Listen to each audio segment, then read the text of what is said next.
जिस पद को मैं ग्रहण करने वाली हूँ उसके कर्तव्यों को श्रद्धापूर्वक निर्वहन करूंगी। पूरे देश में ये महिला बहस और विवाद का केंद्र बनी हुई है। हर किसी की जुबान पर बस इसी का नाम है। ये महिला है सांसद स्वाति मालीवाल। वैसे तो ये पिछले कुछ वर्षों से सुर्खियों में बनी रही हैं, लेकिन दिल्ली के मुख्यमंत्री अरविंद केजरीवाल के आवास पर हुई मारपीट की घटना के बाद से पूरे देश में घमासान मचा हुआ है। लेकिन क्या आप जानते हैं कि आखिर स्वाति मालीवाल कौन है, कैसे इनका बचपन बीता और कैसे ये राजनीति में आई? क्यों चंद वर्षों में ही इनका पति से तलाक हो गया? राजनीति में आने से पहले क्या करती थी? कब कब ये सुर्खियों में रही और इन्होंने कब कब किस किस पर आरोप लगाए हैं? क्या आपको पता है कि जब वह दिल्ली महिला आयोग की अध्यक्ष थी तब उन्होंने अपने ही पिता पर यौन शोषण के गंभीर आरोप लगाए थे? मैं जब एक छोटी बच्ची थी तब मेरे फादर अक्सर अल्कोहल के नशे में मेरे साथ यौन शोषण करते थे। और अब उन्होंने दिल्ली के मुख्यमंत्री अरविंद केजरीवाल के पीए पर मारपीट करने का आरोप लगाया है। क्या है इसकी असलियत? आज के हमारे इस वीडियो में हम आपको स्वाति मालीवाल की जिंदगी और उनसे जुड़े विवादों के बारे में बताने वाले हैं, तो आप बने रहिए हमारे साथ।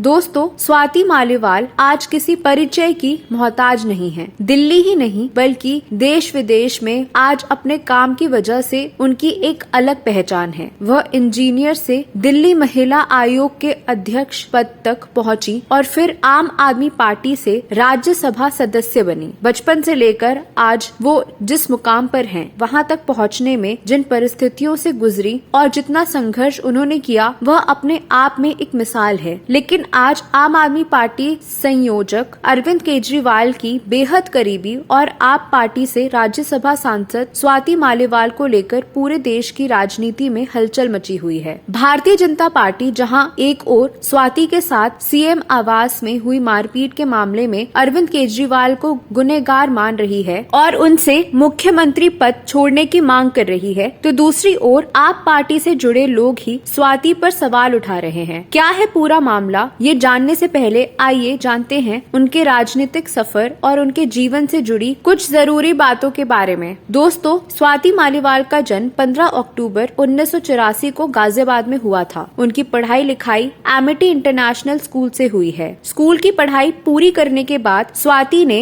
JSS academy of technology education से इंफॉर्मेशन टेक्नोलॉजी में बीटेक किया। इसके बाद उन्होंने एक मल्टीनेशनल कंपनी में नौकरी भी की, लेकिन बाद में समाज के लिए कुछ अच्छा करने की चाह में जॉब छोड़कर अन्ना आंदोलन से जुड़ी और अन्ना हजारे, अरविंद केजरीवाल, प्रशांत भूषण, किरण बेदी के साथ कोर कमेटी में रहकर उसे लीड भी किया। बेहद कम उम्र में ही वह अन्ना हजारे के आंदोलन इंडिया अगेंस्ट करप्शन यानी IAC आंदोलन की सबसे कम उम्र की सदस्य बन गई थी, जो जन लोकपाल आंदोलन के तहत शुरू हुआ था। इस आंदोलन के परिणाम स्वरूप ही आम आदमी पार्टी का गठन हुआ। स्वाति मालीवाल 2015 में दिल्ली महिला आयोग की प्रमुख बनी। बाद के दिनों में दिल्ली में आम आदमी पार्टी की सरकार बनने के बाद साल 2015 में स्वाति को दिल्ली महिला आयोग का अध्यक्ष नियुक्त किया गया। वह 3 साल यानी 2018 तक इस पद पर रही। 2018 में युवा लड़कियों पर भयानक हमलों की कुछ घटनाओं के बाद वह 10 दिनों की भूख हड़ताल पर चली गई थी। उनकी कई मांगे थी, जिनमें 12 साल से कम उम्र के बच्चों से बलात्कार करने वाले व्यक्तियों के लिए मृत्यु दंड की आवश्यकता वाले अध्यादेश को पारित करना, संयुक्त राष्ट्र के मानकों के तहत पुलिस की भर्ती करना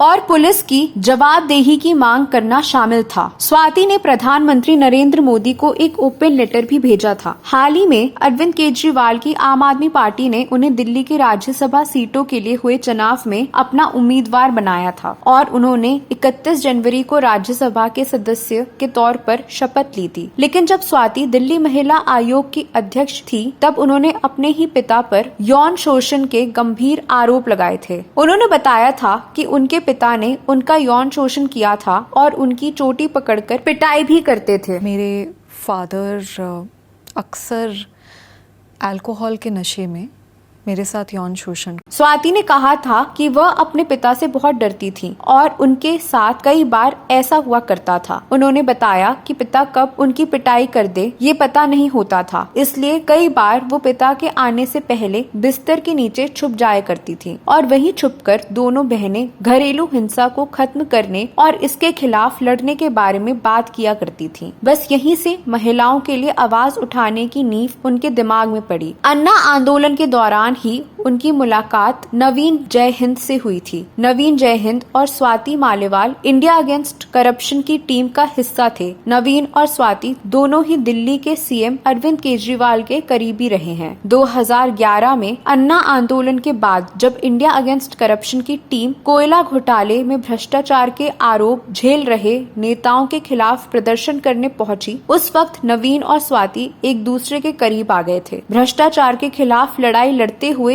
एक बार नवीन जय हिंद को पुलिस के लाठी चार्ज का सामना करना पड़ा था। उस वक्त स्वाति ने उन्हें बचाने की कोशिश की थी। स्वाति का नवीन को बचाने की तस्वीर सोशल मीडिया पर खूब वायरल भी हुई थी। 2012 में आम आदमी पार्टी के गठन से पहले नवीन और स्वाति शादी के बंधन में बंध गए थे। नवीन और स्वाति की शादी करवाने में केजरीवाल ने अहम भूमिका निभाई थी। स्वाति और नवीन का रिश्ता 8 साल तक चला, लेकिन फरवरी 2020 में दोनों ने तलाक ले लिया। इस तरह अन्ना आंदोलन से शुरू हुआ स्वाति और नवीन का सफर खत्म हो गया। आम आदमी पार्टी की राज्यसभा सांसद स्वाति मालीवाल अब एक बार फिर चर्चा में है। उन्होंने अरविंद केजरीवाल के पीए विभव कुमार पर मारपीट करने का आरोप लगाया है। उन्होंने कहा है कि जब वो 13 मई को मुख्यमंत्री आवास पहुंची तो वो ड्राइंग एरिया में बैठी थी। उसी दौरान सीएम अरविंद केजरीवाल के पीए विभव कुमार वहां आए और उनके साथ बदसलूकी करने लगे। स्वाति मालीवाल ने आरोप लगाया कि उन्होंने बिना किसी